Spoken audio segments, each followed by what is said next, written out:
यह गाथा है सातनकोट की उस पवित्र भूमि की, जहाँ की हर ईंट, हर किला और हर युद्ध भूमि पराक्रम की गवाही देती है। ये वही भूमि थी जहाँ सिर्फ राजमहलों में नहीं बल्कि रण क्षेत्र में भी शूरवीर जन्म लेते थे। इसी भूमि से उठे महाराज सातनदेव पासी, एक ऐसे योद्धा जिनकी तलवार के आगे बड़े बड़े महायोद्धाओं को भी घुटने टेकने पड़े। प्रदेश के बांगरमू क्षेत्र में जन्मे सातनदेव पासी बचपन से ही असाधारण प्रतिभा के धनी थे। जब अन्य बालक खेलकूद में व्यस्त होते तब सातन अपनी तलवार की धार को तेज करने में लगे रहते। उन्हें घुड़सवारी और युद्ध कला की शिक्षा विरासत में मिली थी, लेकिन उनके भीतर एक जन्मजात योद्धा का साहस था। वह सिर्फ एक राजा नहीं बल्कि स्वाभिमान और स्वतंत्रता के जीवंत प्रतीक थे। सातनदेव पासी की वीरता की कहानियां उत्तर भारत के कोने कोने तक गूंजती थी। जब आल्हा और ऊदल जैसे महायोद्धाओं का पराक्रम चरम पर था, तब भी उन्हें सातनदेव पासी की शक्ति के आगे झुकना पड़ा। इतिहास कहता है कि सातनदेव पासी ने रणभूमि में आल्हा और ऊदल को पीछे हटने पर मजबूर कर दिया था। इतना ही नहीं, उनके साले जोगा और भोगा भी सातन की तलवार के आगे टिक नहीं पाए और वीर गति को प्राप्त हुए। ये सिर्फ एक युद्ध नहीं था, ये सामर्थ्य और स्वाभिमान की परीक्षा थी, जिसमें सातनदेव पासी ने अपने शौर्य का लोहा मनवाया। उनके नेतृत्व में सातनकोट एक अजेय दुर्ग के रूप में खड़ा हुआ, जिसकी सीमाओं को लांघने की हिम्मत करना किसी के बस की बात नहीं थी। जब जयचंद, जो खुद को उस समय उत्तर भारत का सबसे शक्तिशाली राजा समझता था, उसने सातनदेव पासी को एक फरमान भेजा, या तो मेरी अधीनता स्वीकार करो और कर चुकाओ, या फिर युद्ध के लिए तैयार रहो। लेकिन सातनदेव पासी स्वतंत्रता के उपासक थे। उनके लिए यह सिर्फ एक कर देने का सवाल नहीं था, बल्कि उनके सम्मान और अस्तित्व की बात थी। उन्होंने गर्व से सिर उठाकर उत्तर दिया, हम स्वतंत्र हैं और स्वतंत्र ही रहेंगे। तो आज मैं आपके सामने उसी वीर महाराज सातनदेव पासी की कहानी रखने जा रहा हूँ। लेकिन हर बार की तरह इस कहानी की भी शुरुआत सातनदेव पासी के बचपन से करते हैं। सई नदी के किनारे बसा सातनकोट, जो कभी सुजानगढ़ कहलाता था, आज भी इतिहास की धरोहर के रूप में खड़ा है। ये सिर्फ एक किला नहीं बल्कि पासी जाति के स्वाभिमान और पराक्रम की प्रतीक भूमि थी। इस भूमि की नींव अभय राज के 7 पुत्रों में सबसे बड़े श्री सुजान ने रखी थी, जिसे सुजानगढ़ के नाम से जाना गया। लेकिन इसके स्वर्णिम युग की शुरुआत तब हुई जब उनके छोटे भाई राजा सातन पासी ने इसे अपने पराक्रम से पहचान दिलाई। महाराजा सातन पासी अपने पिता अभय राज के 7 बेटों में सबसे छोटे थे, लेकिन उनकी वीरता और शासन कौशल ने उन्हें पूरे राज्य का नेतृत्व करने के योग्य बना दिया। बचपन से ही वे रण कौशल, रणनीति और प्रशासन में पारंगत थे। जब राजा सातन ने राज्य की बागडोर संभाली तो उन्होंने न केवल अपनी जनता के हितों की रक्षा की, बल्कि अपने राज्य का विस्तार भी किया। सातनकोट का राज्य धीरे धीरे उत्तर में खीरी, दक्षिण में उन्नाव, पश्चिम में हरदोई और पूरब में महाराजा बिजली पासी के राज्य तक फैल गया। उनकी सेनाओं का पराक्रम चारों दिशाओं में चर्चित था। सीमाओं की सुरक्षा के लिए उन्होंने कई किलों का निर्माण करवाया और एक सशक्त सैन्य बल खड़ा किया। यह सेना न केवल बाहरी आक्रमणों से रक्षा करती थी, बल्कि राज्य के आंतरिक प्रशासन को भी सुचारू रूप से चलाती थी। राजा सातन पासी केवल एक योद्धा ही नहीं बल्कि एक दूरदर्शी शासक भी थे। उनकी नीति थी बिन साम दाम दंड भेद का संतुलित प्रयोग। उन्होंने अपने पड़ोसी राजा बिजली पासी के साथ घनिष्ठ मित्रता स्थापित की, जिससे उनके राज्य की ताकत और भी बढ़ गई। यह मित्रता सिर्फ व्यक्तिगत संबंधों पर आधारित नहीं थी, बल्कि सामरिक सहयोग और शक्ति संतुलन का भी उदाहरण थी। राजा सातन के 2 पुत्र थे, श्री त्रिलोक चंद्र और अभय चंद्र। उनके पुत्रों ने भी अपने पिता की तरह ही नए नगर बसाए। त्रिलोक चंद्र ने राय बरेली जिले में तिलोई की स्थापना की, जिसका नाम उन्हीं के नाम पर पड़ा। वहीं अभय चंद्र ने उन्नाव के पूर्वा तहसील में डोडिया खेड़ा बसाया। यह प्रमाण था कि राजा सातन पासी न केवल एक वीर योद्धा थे, बल्कि एक सक्षम प्रशासक भी थे, जिन्होंने अपने राज्य की समृद्धि का विस्तार किया। लेकिन राजा सातन पासी के काल में ही उत्तर भारत में कन्नौज का राजा जयचंद अपने राज्य को मजबूत करने में लगा था। जयचंद को अपने क्षत्रिय वंश का घमंड था और वह नहीं चाहता था कि कोई अन्य राजा उसकी बराबरी करे। जब सातन पासी का राज्य दिन ब दिन फलने फूलने लगा और उनकी शक्ति बढ़ने लगी, तो जयचंद के मन में ईर्ष्या की आग जल उठी। इतिहासकार मानते हैं कि राजा सातन पासी का शासन 1150 ईस्वी से 1202 ईस्वी के बीच रहा, जबकि जयचंद 1170 ईस्वी से 1194 ईस्वी तक कन्नौज पर शासन कर रहा था। इसका अर्थ यह हुआ कि दोनों ही समकालीन कुलीन शासक थे और उनका संघर्ष उस दौर की सबसे महत्वपूर्ण घटनाओं में से एक था। राजा सातन पासी ने अपने पराक्रम, बुद्धिमानी और शक्ति से अपने राज्य को सुदृढ़ किया और किसी के आगे झुकने से इनकार कर दिया। उनके इस स्वाभिमान और वीरता की गाथा आज भी पासी समाज और भारतीय इतिहास में एक प्रेरणा बनी हुई है। उनका राज्य एक स्वतंत्र शक्ति के रूप में उभरा, जिसने दिखा दिया कि शक्ति और आत्मसम्मान के साथ कोई भी अपने राज्य को सुरक्षित रख सकता है। तब जयचंद ने सातन पासी को एक संदेश भेजा, तुम मेरे अधीन आ जाओ और कर अदा करो, वरना परिणाम भुगतने के लिए तैयार रहो। लेकिन सातन पासी स्वाभिमानी और स्वतंत्रता प्रिय थे। उनके लिए यह सिर्फ एक कर देने का सवाल नहीं था, बल्कि अपनी स्वतंत्रता और अस्तित्व की रक्षा करने की चुनौती थी। उन्होंने जयचंद का प्रस्ताव ठुकरा दिया और साफ शब्दों में संदेश भेजा, हम किसी की अधीनता स्वीकार नहीं करेंगे, हमारा स्वाभिमान धन से अधिक मूल्यवान है। जैसे ही यह उत्तर जयचंद सामने आया, वह क्रोधित हो गया। उसके दरबार में कुछ लोगों ने उसकी आलोचना भी की। तभी राजा जयचंद ने सोचा कि यदि वह सातन देव पासी के किले पर आक्रमण करके उन्हें पराजित कर ले, तो स्वतंत्रता की मशाल बुझ जाएगी और वह अपने राज्य का विस्तार भी कर सकेगा, और ये जो लोग भी आलोचना कर रहे हैं सबके मुंह पर ताला लग जाएगा। इसलिए उसने निर्णय लिया कि वह इस पासी योद्धा को हराकर उसका राज्य अपने अधीन कर लेगा। लेकिन युद्ध से एक दिन पहले वह कन्नौज की ओर से एक संदेश वाहक को सातन कोट भेजा। उसने वहां जाकर राजा जयचंद का संदेश पढ़ा, राजा सातन, अब भी समय है, मेरी अधीनता स्वीकार करो, अन्यथा मेरे हाथी तुम्हारे किले की दीवारों को रौंद डालेंगे। लेकिन सातन देव पासी भी कोई साधारण राजा नहीं थे। उन्होंने गर्व से उत्तर दिया, हम स्वतंत्र हैं और स्वतंत्र ही रहेंगे, युद्ध ही तुम्हारा उत्तर होगा। इसके बाद सातन कोट की भूमि पर युद्ध की गर्जना गूंजने लगी। चारों ओर रणभेरी बज उठी थी, तलवारों की चमक आंखों को चौंधिया रही थी और योद्धाओं के सिंहनाद से आकाश कांप उठा था। ये कोई साधारण युद्ध नहीं था, ये स्वाभिमान और अस्तित्व की लड़ाई थी। उधर सातन देव पासी का जवाब सुनकर जयचंद का क्रोध उमड़ पड़ा, जिसके बाद वह एक विशाल सेना तैयार की। हजारों घुड़सवार, लाखों पैदल सैनिक, हाथियों की टुकड़ियां और असंख्य धनुर्धर, सबसे विशाल और सुसज्जित सेना युद्ध के लिए निकल पड़ी। उनका लक्ष्य था सातन कोट को तहस नहस करना और महाराज सातन देव पासी को पराजित करना। इधर सातन कोट की दीवारों से महाराज सातन देव पासी ने जब विशाल सेना को आते देखा, तो उन्होंने अपनी वीर सेना को एकत्र किया और जोर से गरजते हुए कहा कि यह लड़ाई सिर्फ हमारे राज्य की नहीं, बल्कि हमारे सम्मान की है। उनके शब्दों से हर सैनिक ऊर्जा से भर गया। इसके बाद युद्ध की शुरुआत हो गई। दोनों सेनाएं आपस में टकराने लगे। घंटों तक दोनों सेनाओं के बीच भयंकर युद्ध हुआ। तलवारें टकराईं, भाले छलनी हुए और रणभूमि रक्त से लाल हो गई। सातन देव पासी स्वयं युद्ध के अग्रभाग में खड़े थे। उनकी तलवार बिजली की तरह चमक रही थी। वे एक के बाद एक शत्रु को धराशायी कर रहे थे। उनके वीर सैनिक दुश्मनों पर टूट पड़े और कन्नौज की सेना को घुटनों पर ला दिया। आखिरकार इतने भयानक युद्ध जयचंद की सेना हार कर भाग खड़ी हुई। इस युद्ध में जयचंद के बेटे हरिश्चंद्र गंभीर रूप से घायल हो गए और वह घायल अवस्था में ही वह कन्नौज भाग गए। यह सातन देव पासी की एक ऐतिहासिक जीत थी। उन्होंने सिद्ध कर दिया कि कोई भी शक्ति उनके राज्य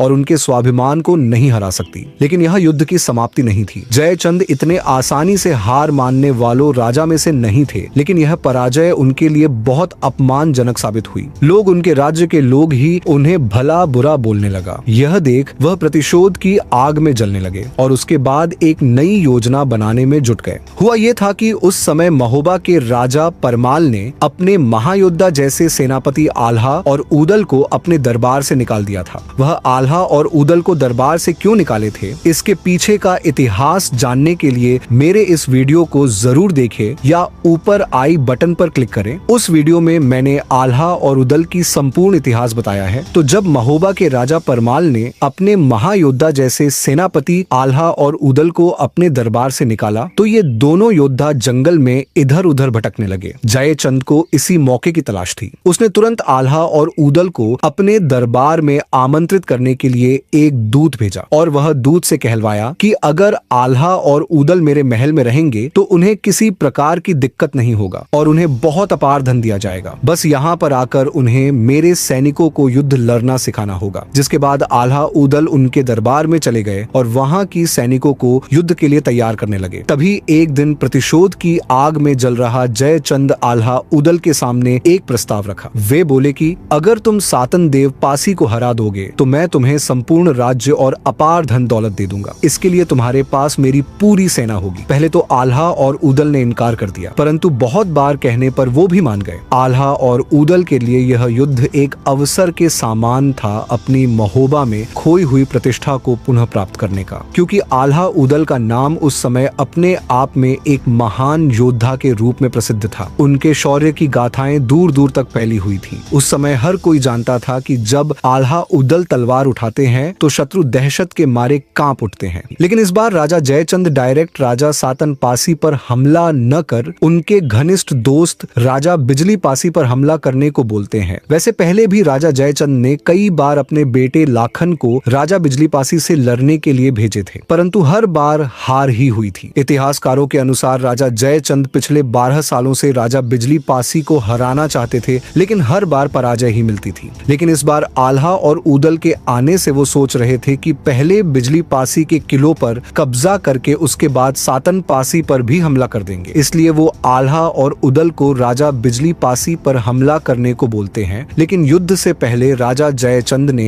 एक संदेश राजा बिजली पासी को भेजा। महाराजा, कन्नौज सम्राट को लगान दो, अन्यथा परिणाम भुगतने को तैयार रहो। महाराजा बिजली पासी ने बिना किसी हिचकिचाहट के उत्तर दिया, हमने अपने राज्य को तलवार की धार से बचाया है, न कि झुके हुए सिर से। कन्नौज के सम्राट को जाकर कहो कि बिजली पासी कर नहीं चुकाते, बल्कि तलवार से उत्तर देना जानते हैं। ये उत्तर जयचंद के अहंकार पर वार था। वह क्रोधित हो उठा और अपनी विशाल सेना को आल्हा ऊदल के हाथों सौंप कर युद्ध के लिए भेज दिया। इस युद्ध में आल्हा और ऊदल ने अपने साले जोगा और भोगा को सेना लेकर बिजली पासी पर गांजर की धरती पर चढ़ाई कर दी। लेकिन बिजली पासी के गुप्तचरों ने यह खबर पहले ही महाराजा तक पहुंचा दी। घुड़सवार दूतों ने तेज रफ्तार से संदेश पहुंचाया और बोला, महाराज, आल्हा ऊदल अपनी विशाल सेना के साथ आपके राज्य की ओर बढ़ रहे हैं। यह सुनते ही बिजली पासी ने अपनी सेना को तैयार होने का आदेश दिया। पासी संघ के सभी राजा और सरदार युद्ध के लिए बुला लिए गए। सभी 12 किलों पर सैनिकों को सतर्क कर दिया गया। रणभूमि में कड़ा मुकाबला करने की रणनीति बनाई गई। इधर आल्हा ऊदल अपनी सेना लेकर गोमती नदी के किनारे लाखन कोट के पास पहुंचे। वहां एक ऊंचे टीले पर उन्होंने अपना पड़ाव डाला, लेकिन उन्हें इस बात का अंदाजा नहीं था कि वह टीला गुप्त सुरंगों से भरा हुआ था, जिनका इस्तेमाल पासी सैनिक छापा मारने के लिए कर सकते थे। रात होते ही बिजली पासी के योद्धाओं ने गुप्त सुरंगों से बाहर निकलकर अचानक हमला कर दिया। आल्हा ऊदल की सेना इस हमले के लिए तैयार नहीं थी। चारों ओर से पासी सैनिकों की तलवारें बरसने लगी। यह हमला इतना घातक था कि आल्हा ऊदल को अपना पड़ाव हटाना पड़ा। अब वे वहां से हटकर टिकुरिया पहाड़ी पर जाकर डेरा डालते हैं, लेकिन यहाँ भी पासी गुप्तचरों की नजर उन पर बनी रहती है। इसलिए आल्हा और ऊदल की सारी खबरें राजा बिजली पासी को मिलती रहीं। अब देखिए, यहाँ पर एक खतरनाक गेम चेंज होता है। इस युद्ध से कुछ दिन पहले ही महाराज सातन पासी काकोरी में पासी राजाओं के संगठन में शामिल हुए थे, जिसके कारण वो महाराजा बिजली पासी से ज्यादा दूर नहीं थे। इस संगठन के कारण जब लोगों को पता चला कि आल्हा ऊदल ने हमारे दोस्त बिजली पासी पर हमला करने वाले हैं, इसलिए महाराजा सातन पासी और कई पासी राजाओं को मिलकर बिजली पासी की मदद करने चले आते हैं। अब युद्ध का समय निकट आ गया और अगले दिन सूरज की पहली किरण के साथ ही गांजर युद्ध का शंखनाद हो गया। नगाड़ों की गर्जना से पूरा मैदान कांप उठा। दोनों सेनाएं आमने सामने खड़ी थीं, जिसमें एक ओर थे महाराजा बिजली पासी, महाराजा सातन पासी और कई पासी राजाओं, जिनकी सेना अपने राजाओं के लिए मर मिटने को तैयार थी। तो दूसरी ओर थे आल्हा ऊदल, जो अपने साले जोगा और भोगा के साथ एक हुंकार बांध रहे थे। जैसे ही युद्ध का शंखनाद हुआ, दोनों सेनाएं एक दूसरे पर टूट पड़ी। राजा बिजली पासी की तलवार बिजली की तरह चमक रही थी। वह जिस ओर वार करते, वहां दुश्मनों के रक्त की धार बह निकलती। उनके सैनिक अपनी छापा मार युद्ध नीति के लिए प्रसिद्ध पहले से थे ही, जिसके बाद बिजली पासी के सैनिकों ने चारों ओर से तीरों की बौछार लगा दी। जयचंद की सैनिक इस अप्रत्याशित हमले से घबराने लगे। आल्हा और ऊदल को एहसास हुआ कि यह युद्ध उतना सरल नहीं होगा जितना उन्होंने सोचा था। तभी सामने महाराजा बिजली पासी खड़े थे, जिसके बाद आल्हा और राजा बिजली पासी दोनों योद्धा आमने सामने आए, तलवारें टकराईं और पूरा मैदान उनकी युद्ध कला का गवाह बन गया। 3 पहरों तक यह घमासान युद्ध चला। बिजली पासी आल्हा के हर वार का जवाब दुगनी ताकत से दे रहे थे। उनके साहस और युद्ध कौशल ने आल्हा को हैरान कर दिया था। परंतु जैसे जैसे समय बीतता गया, आल्हा ऊदल को समझ में आने लगा कि उन्होंने एक भयंकर कर भूल कर दी थी। वे बिजली पासी की ताकत को कम आंक बैठे थे। अब धीरे धीरे युद्ध की गति तेज हो चुकी थी। बहुत सारे इतिहासकारों का कहना है कि जब सीधी टक्कर से आल्हा ऊदल को सफलता नहीं मिली तो उन्होंने एक कपट भरी योजना बनाई। उन्होंने अपने कुछ सैनिकों को रात्रि में पासी शिविरों में घुसकर वहां के प्रमुख राजाओं को मारने का आदेश दिया, जिसके कारण चितिया आपू के राजा चिता पासी इस विश्वासघाती हमले में वीरगति को प्राप्त हो गए। आल्हा ऊदल के सैनिक रात के अंधेरे में शिविर में घुसे और सोते समय ही उन पर हमला कर दिया। राजा चिता पासी का सिर काट लिया गया। धीरे धीरे अन्य पासी सरदारों को भी इसी रणनीति से मारा जाने लगा। इसी छल से उस रात कई सैनिकों ने महाराजा बिजली पासी पर भी हमला किया था, लेकिन बिजली पासी ने रात को भी ताबड़तोड़ तलवारें चलाईं और सभी सैनिकों को अपने शिविरों से खदेड़ भगाया। लेकिन इस मुठभेड़ में वो घायल हो गए। लेकिन उनको दुख अपने शरीर का न होकर उनको ज्यादा दुख कई पासी राजाओं को मरने के कारण हुआ। परंतु इस छल कपट के बावजूद महाराजा बिजली पासी अगले सुबह युद्ध भूमि में डटे रहे। उनका शरीर घावों से भरा हुआ था, उनका घोड़ा घायल हो चुका था, परंतु उनकी तलवार की गति जरा भी मंद नहीं हुई। अगले सुबह जब युद्ध अपने चरम पर था, तभी आल्हा ऊदल ने अपना सबसे बड़ा दांव खेला। उन्होंने एक चक्रव्यूह की रचना की जिसमें बिजली पासी को फंसाने की योजना बनाई गई। बिजली पासी अकेले ही दुश्मन के खेमे में बहुत अंदर तक पहुंच चुके थे। जब उन्होंने पीछे मुड़कर देखा तो वे चारों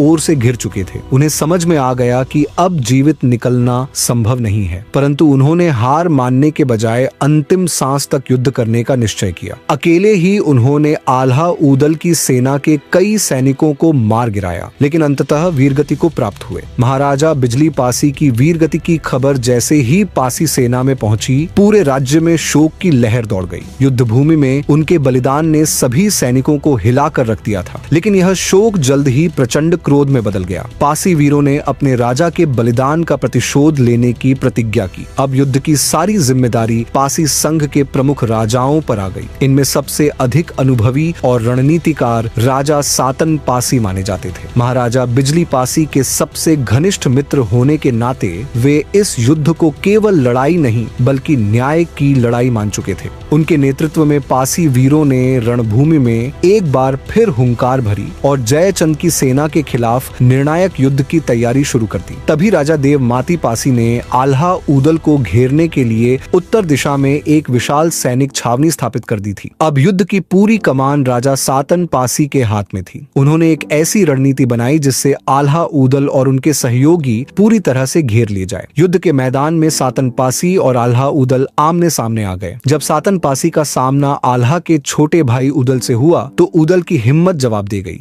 वह इस भीषण युद्ध में सातन पासी के सामने आने से कतराने लगा। ऊदल जानता था कि सातन पासी केवल एक योद्धा ही नहीं बल्कि एक कुशल रणनीतिकार भी थे जो अपने दुश्मनों को धूल चटा सकते थे। जिसके बाद आल्हा और सातन पासी के बीच घमासान युद्ध छिड़ गया। सातन पासी की तलवार बिजली की तरह वार कर रही थी और आल्हा बुरी तरह से दबाव में आ चुके थे। उनके सैनिक एक एक कर धराशायी हो रहे थे। चारों ओर पासी सैनिकों की हुंकार गूंज रही थी जिससे जयचंद की सेना के कदम पीछे हटने लगे। अब धीरे धीरे आल्हा की सेना को पहली बार ऐसा एहसास हो रहा था कि वे एक अपराजेय शक्ति से टकरा गए हैं। उस दिन गर्मी असहनीय थी, सूरज आग उगल रहा था और युद्ध भूमि की धरती खून से लाल हो चुकी थी। चारों ओर मरते हुए सैनिकों की चीखें सुनाई दे रही थी। पासी वीरों की हुंकार से कन्नौज की जयचंद की सेना को पीछे हटना पड़ रहा था। अब यह युद्ध अपने अंतिम चरण में पहुंच चुका था। पासी घुड़सवारों ने चारों ओर से हमला बोल दिया। तीरों की बौछारों से आकाश ढक गया। जयचंद की कन्नौजी सेना इन हमलों को सहन नहीं कर पा रही थी और धीरे धीरे मैदान छोड़कर भागने लगी। इधर सातन पासी ने पूरे वेग से तलवार चलाकर आल्हा पर प्रहार किया। आल्हा इस हमले से अधमरे से हो गए। उनके हाथ से तलवार छूटने लगी और घुटने कांपने लगे। यदि अगला वार पड़ता तो आल्हा उसी रणभूमि में दम तोड़ देते, लेकिन तभी उनका बेटा इंदल घोड़े पर सवार होकर आया और उसने राजा सातन पासी को टक्कर मारी, जिससे वे क्षण भर के लिए संतुलन खो बैठे। इसी अवसर का लाभ उठाकर राजपूती सेना ने आल्हा को घेरे में ले लिया और सुरक्षित निकाल ले गई। यह युद्ध इतिहास में दर्ज हो गया क्योंकि पहली बार आल्हा ऊदल की पराजय हुई थी। आल्हा का घमंड चूर चूर हो गया। वे जान गए थे कि पासी योद्धाओं की युद्ध नीति और पराक्रम के सामने टिकना असंभव था, इसलिए वो युद्ध को बीच में छोड़कर भागने लगे। आल्हा और उदल को युद्ध भूमि से भागते देख उनकी सेना में भगदड़ मच गई। सैनिक इधर उधर भागने लगे, लेकिन भागने वाले सभी सुरक्षित नहीं बच सके। तभी आल्हा उदल के साले जोगा और भोगा इस भगदड़ में फंस गए। वे पासी सैनिकों के चक्रव्यूह से बच नहीं सके और अंततः राजा सातन पासी ने उन्हें अपने पराक्रम से यमलोक पहुंचा दिया। यह महाराजा बिजली पासी के बलिदान का प्रतिशोध था। आल्हा और उदल किसी तरह बचकर निकल गए, लेकिन इस युद्ध में पासी वीरों की तलवारों की चमक ने उन्हें फिर कभी इस भूमि की ओर लौटने नहीं दिया। गांजर का युद्ध समाप्त हो गया। पासी वीरों की यह विजय केवल एक युद्ध की विजय नहीं थी, बल्कि यह स्वतंत्रता की घोषणा थी। अवध अब पूर्णतः स्वतंत्र हो चुका था। महाराजा बिजली पासी और महाराजा सातन पासी घनिष्ठ मित्र थे। वे केवल युद्ध में ही नहीं, बल्कि हर सुख दुख में एक दूसरे के साथ खड़े रहते थे। उनका यह बलिदान इतिहास के पन्नों में अमर हो गया। गांजर का यह क्षेत्र आज लखनऊ के चक गंजरिया क्षेत्र के रूप में जाना जाता है। इतिहास में इसे लव गांजर के नाम से प्रसिद्धि मिली थी। कहा जाता है कि गांजर क्षेत्र में महीनों तक युद्ध चलते रहे थे। भूमि रक्त से सींची जाती थी। इसी कारण इस क्षेत्र को लह गांजर भी कहा गया, जिसका अर्थ है रक्त से सना गांजर। यह युद्ध केवल एक युद्ध नहीं था, बल्कि एक गाथा थी। त्याग, बलिदान और प्रतिशोध की गाथा जो युगों युगों तक स्मरण की जाती रहेगी। महाराजा सातन पासी ने न केवल अपने मित्र और वीर सेना नायक बिजली पासी का प्रतिशोध लिया, बल्कि यह भी सिद्ध कर दिया कि पासी योद्धाओं को छल से हराया तो जा सकता है, पर झुकाया नहीं जा सकता। उनके नेतृत्व में पासी सेना ने आल्हा उदल जैसे महायोद्धा को परास्त किया और गांजर की धरती पर विजय पताका फहराई। उम्मीद है दोस्तों आप लोगों को राजा सातन देव पासी की गाथा पसंद आया होगा। अगर आप लोग यहाँ तक वीडियो देख लिए हैं तो मैं आपसे एक विशेष निवेदन करता हूँ, कमेंट करके जरूर बताएं कि राजा सातन देव पासी की इस प्रेरणादायक गाथा के बाद आप किस वीर या वीरांगना की कहानी सुनना चाहेंगे। और यदि आप झांसी की रानी लक्ष्मीबाई की गाथा सुनना चाहते हैं तो स्क्रीन पर दिख रहे वीडियो पर जरूर क्लिक करें। वीडियो देखने के लिए आपका बहुत बहुत धन्यवाद।